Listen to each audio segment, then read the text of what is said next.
Jaunās vienotības frakcija ir stingri atbalstījusi šodien Saeimas sēdē pieņemto lēmumu par atbalstu Ukrainai tās aizsardzībā pret Krievijas agresiju un gaidot starptautiskās Krīmas platformas parlamentāro samitu Rīgā.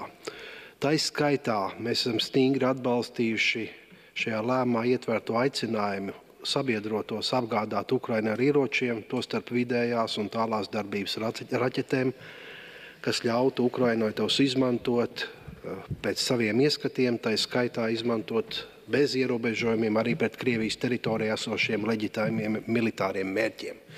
Tas ir ļoti svarīgi, lai apturētu Krievijas agresiju, un šeit nevar būt kompromisi, ņemot vērā, kā rīkojas Krievija, tā skaitot nepārtraukt apšaudot Ukrainas teritorijā šādām tālās darbības raķetēm.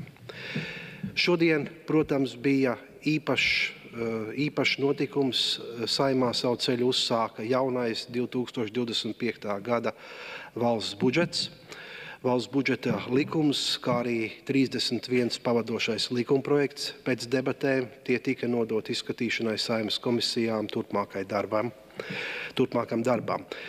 Likumprojekti ietver būtiskas izmaiņas valsts nodokļu sistēmā, attiecībā pirmkārt uz iedzīvotāju ienākumu nodokli, samazinot nodokļu slogu cilvēkiem, kuru atalgojums ir zem 4000 eiro mēnesī, kas ir aptuveni turpat 95% strādājošo. Ir arī pozitīvi vērtējams, ka priekšlikumā likumprojekta paketē ietvers priekšlikums attiecībā uz diferencētā neapliekamā minimuma, faktiski atcelšanu, piemērojot turpmāk to attiecībā uz visām algām.